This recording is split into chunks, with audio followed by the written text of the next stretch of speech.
All right. Welcome, everyone. And in the absence of Chair Bloodworth, I'm going to be an understudy today and preside over this meeting. So thank you for being here. Dr. Jones, if you would please call roll. Oh, you don't know, I do that. Sorry, it's a committee meeting.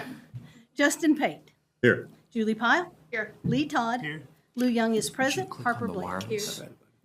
Thank you. At this time, we have two great reports. We'll start with the Kentucky United We Learn Council information sharing with Chief Performance Officer Karen Dodd and Susan Strange. Yep, Strategic Plan Manager Susan Strange. Y'all are going to be sick of me after today. No.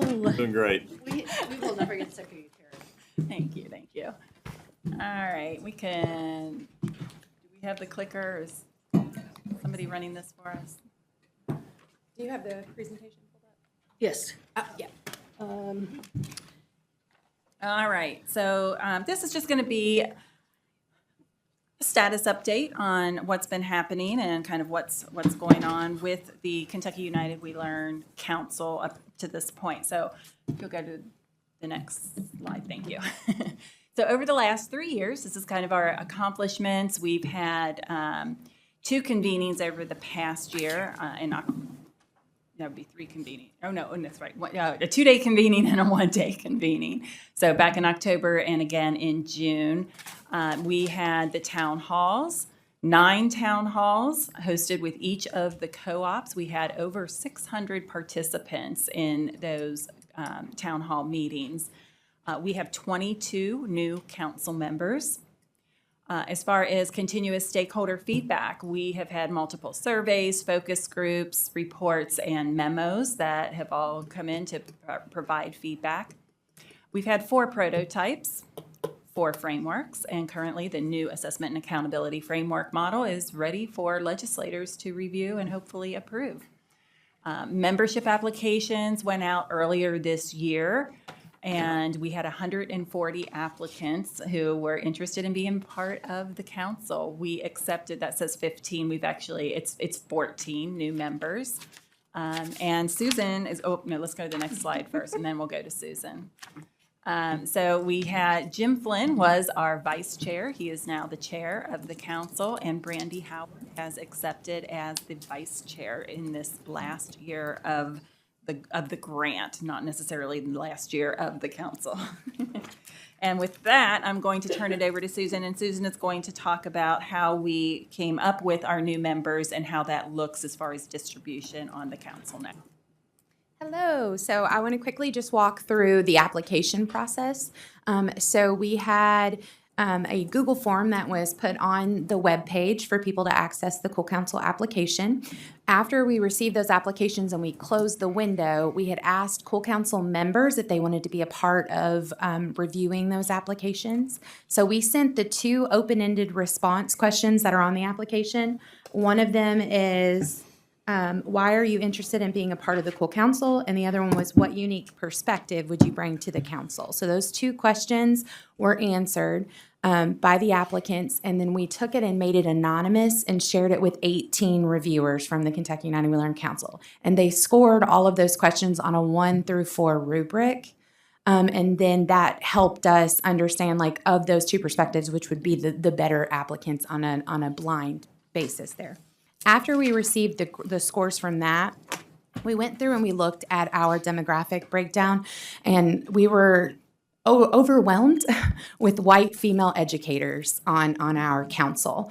And so what we did to try to help prioritize the other groups was that we did added preference points based on those. So if anybody chose that they were anything other than female, they got an extra point. If they chose anything a specific race, they got a point. If they chose things like that, just to help us get some more of representation on the council to be closer to what the state representation is, which is what we're trying to do.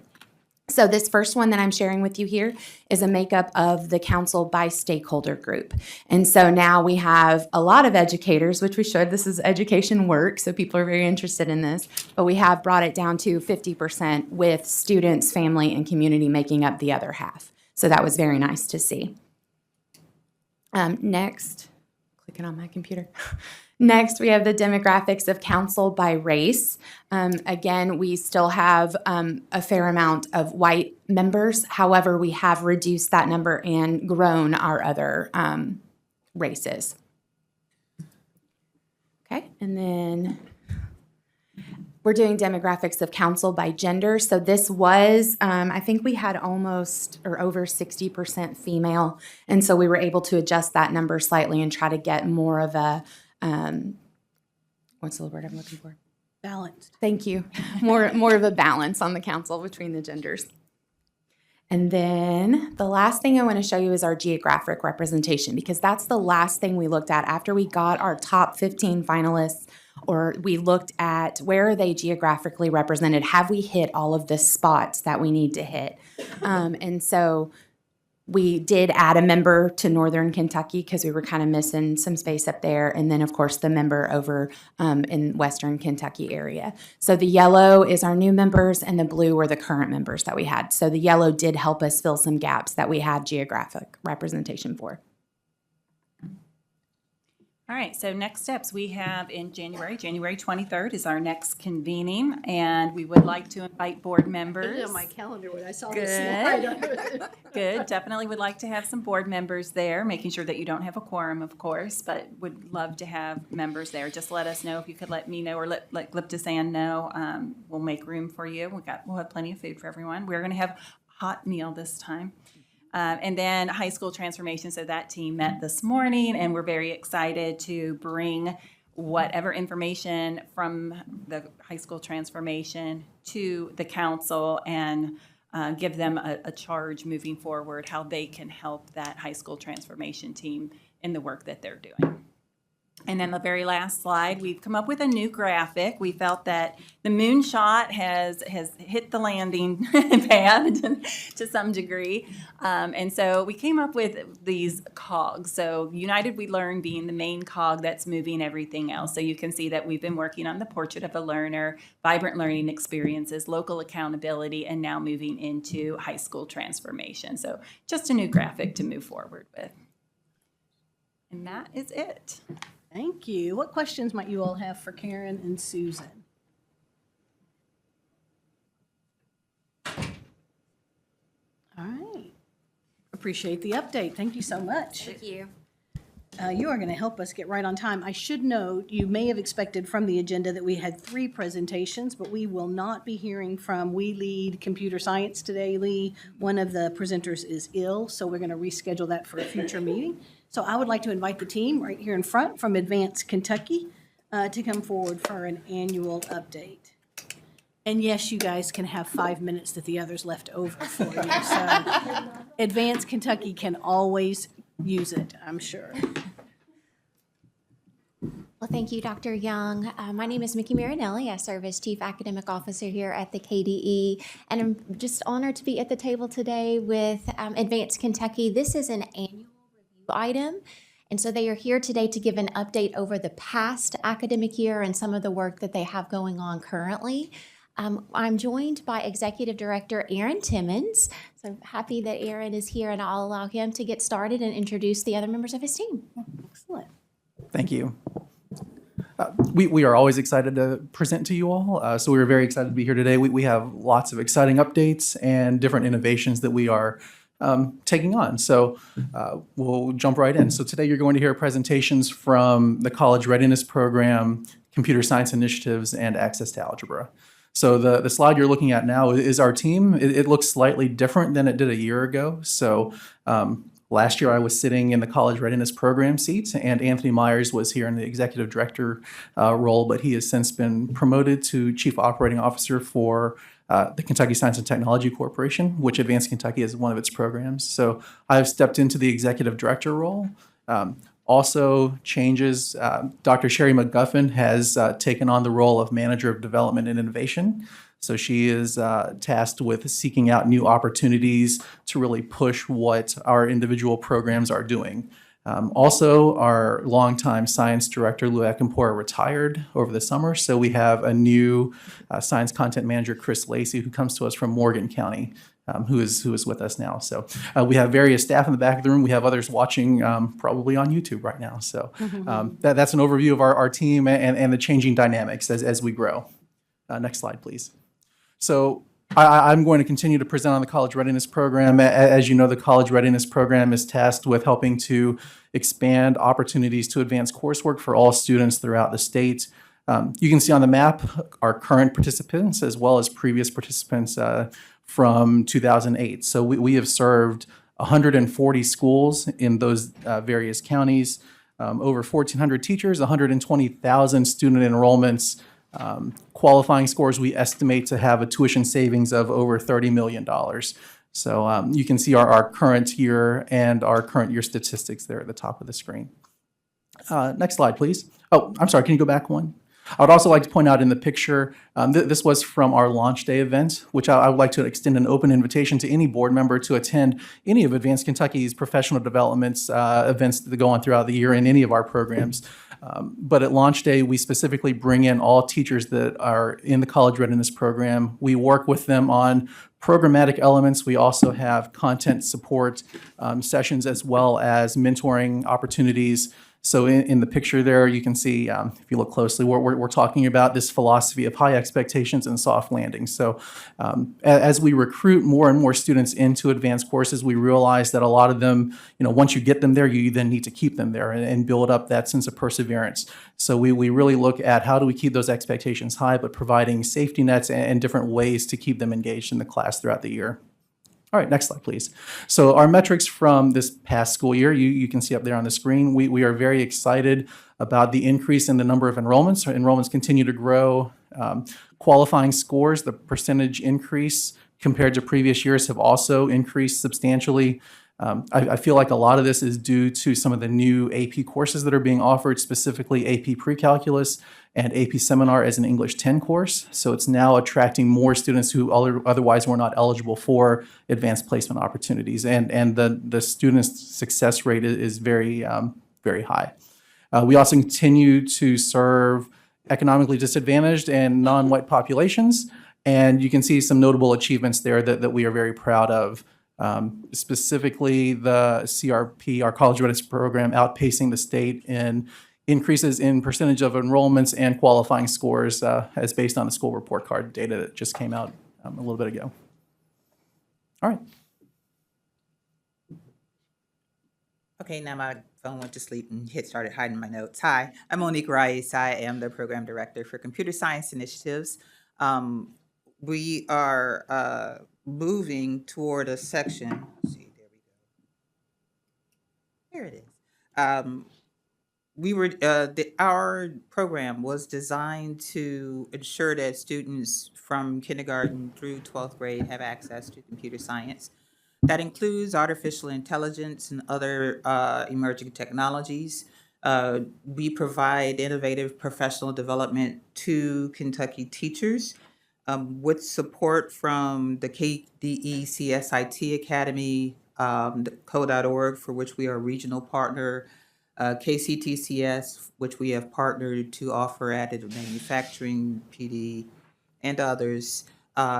This year, we're partnering with 29 districts in 54 schools, supporting 61 teachers through 118 hours of professional development so far. Next slide, please.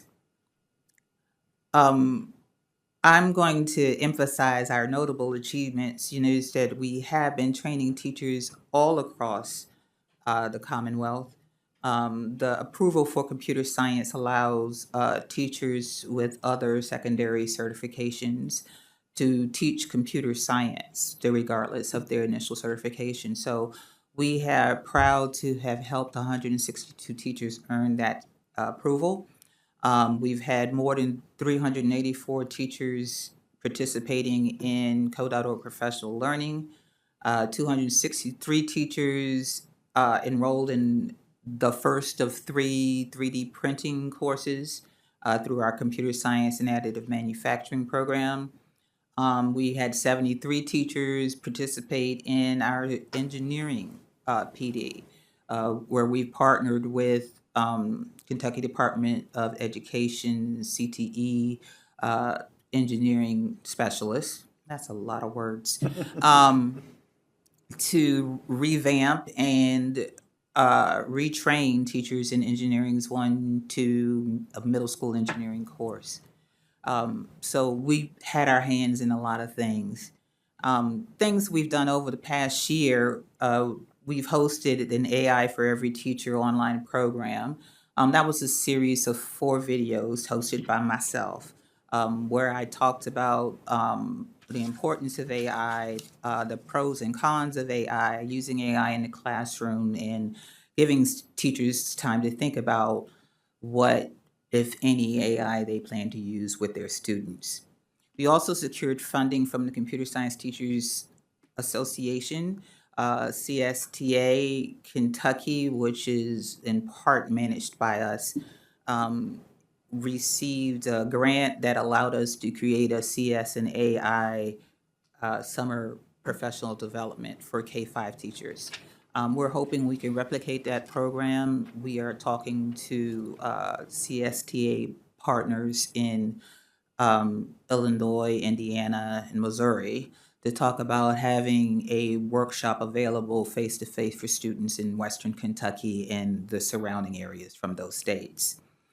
We hosted our first AI Foundations summer workshop. AI Foundations is a new course offered through code.org that can be used as an introduction to computer science, an introduction to programming, and an introduction to AI course. We trained our first group of teachers in Bowling Green this past summer. We have participated in the development of the new CTE additive manufacturing pathway. That opened 23-24 and has so far had 111 students go through. We've also partnered with another group within KSTC that plans to connect students to weather data. Captivate KY is a partnership between the Advanced Kentucky Computer Science Initiatives and the Kentucky Science and Engineering Foundation. We have a lot of other things in the works, but this just came out to us about a week and a half ago. The governor has proclaimed next week as Computer Science Education Week in Kentucky. Coincides with the National Computer Science Education Week. And I'm hoping to have a bunch of people, including everybody in this room, to participate in an hour of AI. Remember Hour of Code? Well, this year is the Hour of AI. And you can find out more at hourofai.org. Next. Thank you. Just a reminder, the mission of Access to Algebra is to increase student achievement and growth in middle school math, as well as the participation in Algebra 1 in 8th grade. This year, our metrics are at the top of that slide. We are serving 17 districts, 28 schools, 220 teachers, and over 8,000 enrollments, 8,000 students. Just note that the enrollments equate to all 7th and 8th grade students in middle school. We do serve 6th through 8 teachers, but we only test the 7th and 8th graders. So those are the numbers included in enrollments. The map there shows our current participants in lavender and our past participants in gray. And you can see that we have been from east to west and north to south in the state. And we have quite a few in those gap areas there that have applied for this coming year. Next slide, please. Some metrics from 2024 to 25. We served 9 districts, 16 schools, 111 teachers, and just over 4,000 enrollments. You can see that that's about half the number of this year. Thanks to the Numeracy Act, we were able to double those numbers. Of those schools that we served in 24-25, 50% had students that were economically disadvantaged, and there was 30% of non-white populations. 35% of students in 24-25 earned incentives as compared to only 30% in 23-24. And they earned those incentives by meeting the college ready benchmark on the PSAT 8-9 or showing growth from 7th to 8th grade of 70 points or more. Those students earned $50 checks from us for one of those 2 ways. 23% of students in 24-25 were enrolled in Algebra 1 or higher, compared to only 20% the prior year. So we're proud that that has increased, and we continue to work hard in increasing that number.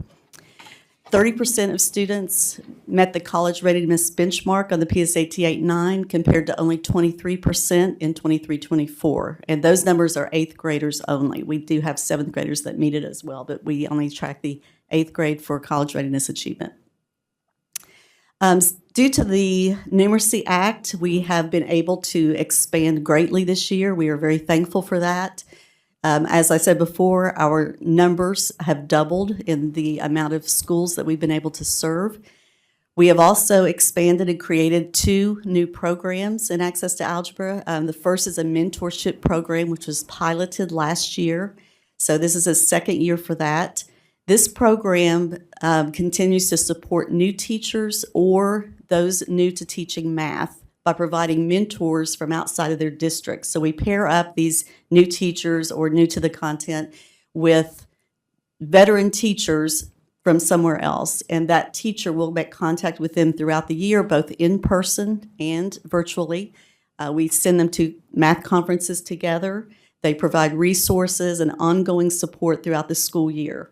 And it gives that new teacher a voice other than their own school, someone else to rely on.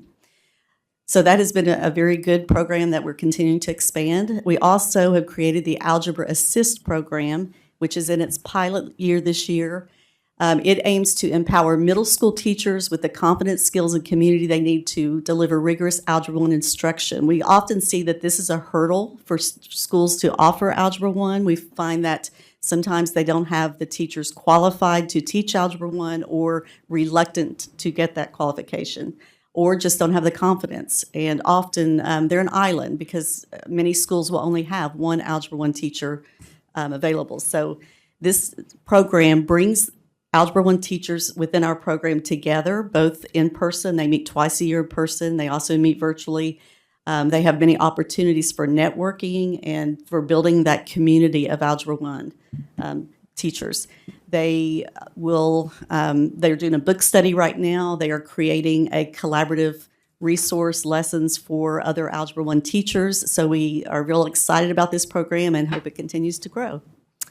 The last new thing that we're doing with since the Numeracy Act came about is that we are working on updating some of our LTF lessons that we use in the summer training.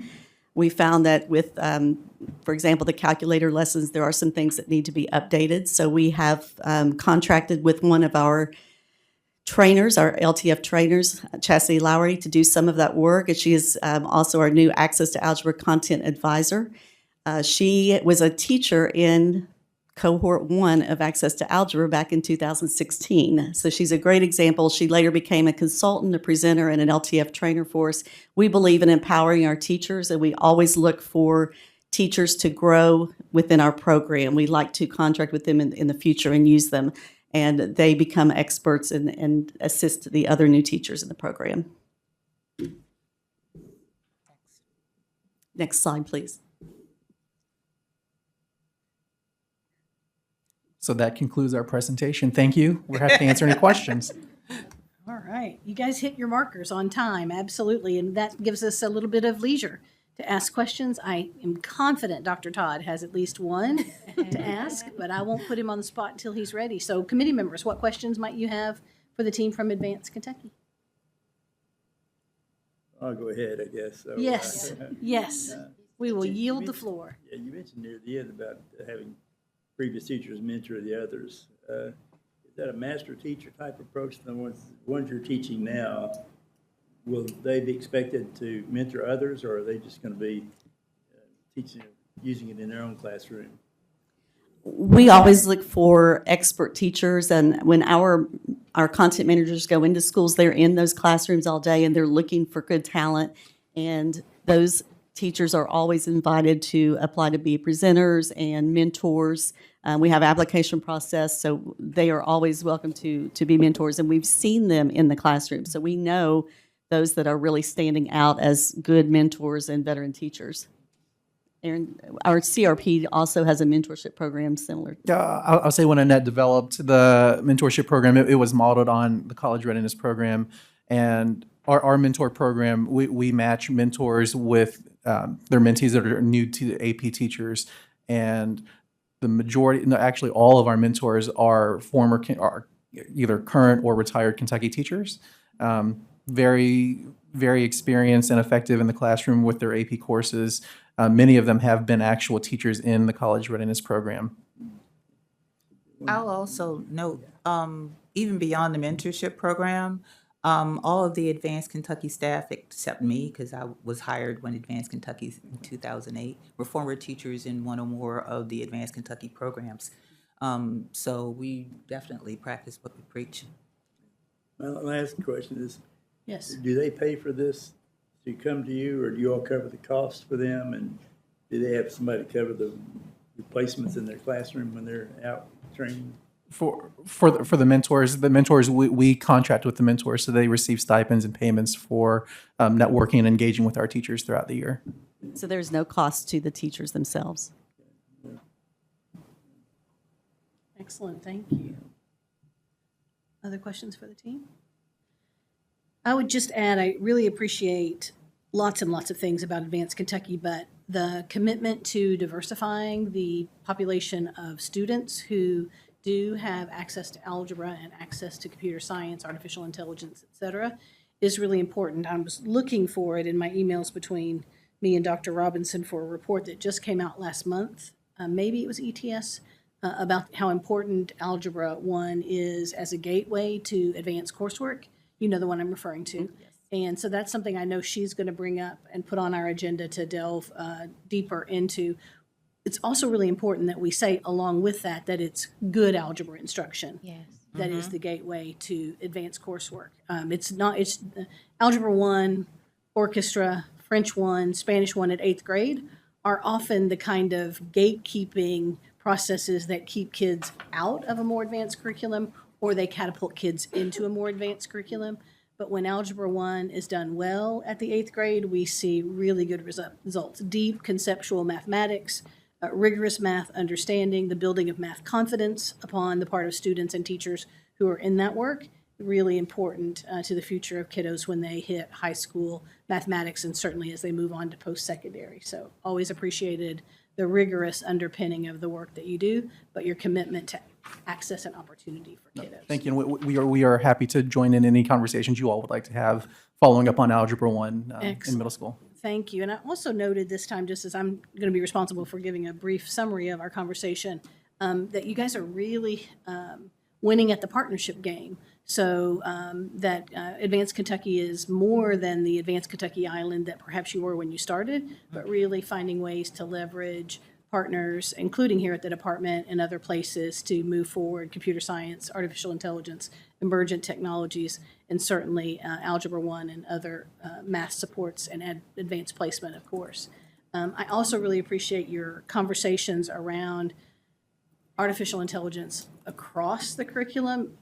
Dr. Park is back there. This is not a computer science curriculum. It is artificial intelligence as it is applied in each discipline and across disciplines for every single learner. We cannot exit students from middle schools and high schools in Kentucky who don't have strong skills in the discernment around artificial intelligence and certainly the application of it to everyday life. So kudos all around. Oh, Dr. Fletcher. I'm not just expanding time. We're great on that. Dr. Fletcher. With the addition of AP cybersecurity and also the AP finance, I think it's AP personal finance, how does that impact what you do moving forward?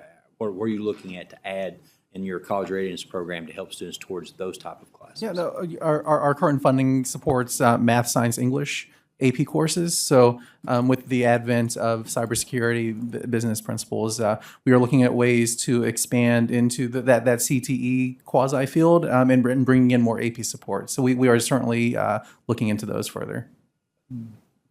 AP recently announced the addition of AP cybersecurity and AP it's business practices and personal finance. I think. Business Yeah, it's together. Yes. Business principles. All right. I just had to make a comment how proud I am of this effort. Really? It started with a grant from ExxonMobil and to do one thing. Yeah. And it has grown because of the work that you've done. You sell yourself, and that brings in more funding. And there's a need out there that's tremendous. I heard someone talking that day about a teacher who was afraid they were going to get replaced by AI. And they said, no, you'll probably get replaced by AI, but you'll be replaced by somebody who knows AI. So you got to start teaching it early because it's here. And but I appreciate Joel and those young men back in the back that has grown up in the Science and Technology Council. So thank you all. Thank you. I have one more thing I forgot to say. This is a little celebration because this is the first year I think this has happened. We have all 28 schools that we were servicing this year are offering Algebra 1. And they all did not have that last year. Oh, okay, all right, nice. That's awesome. Yeah, Dr. Todd and I go back with Advanced Kentucky to the dark ages when it was Chris Kimmel and Joanne Lang and a road show across Kentucky, yeah, so. I was there. All right. There you go. Thank you, and you guys bought us 5 minutes for a quick break. So at this point, Appreciate it. I'll entertain a motion to adjourn this meeting of the Kentucky United We Learn Committee. So moved. Second. Dr. Pate, followed by Dr. Todd. All those in favor respond by saying aye. Aye. And go take a break.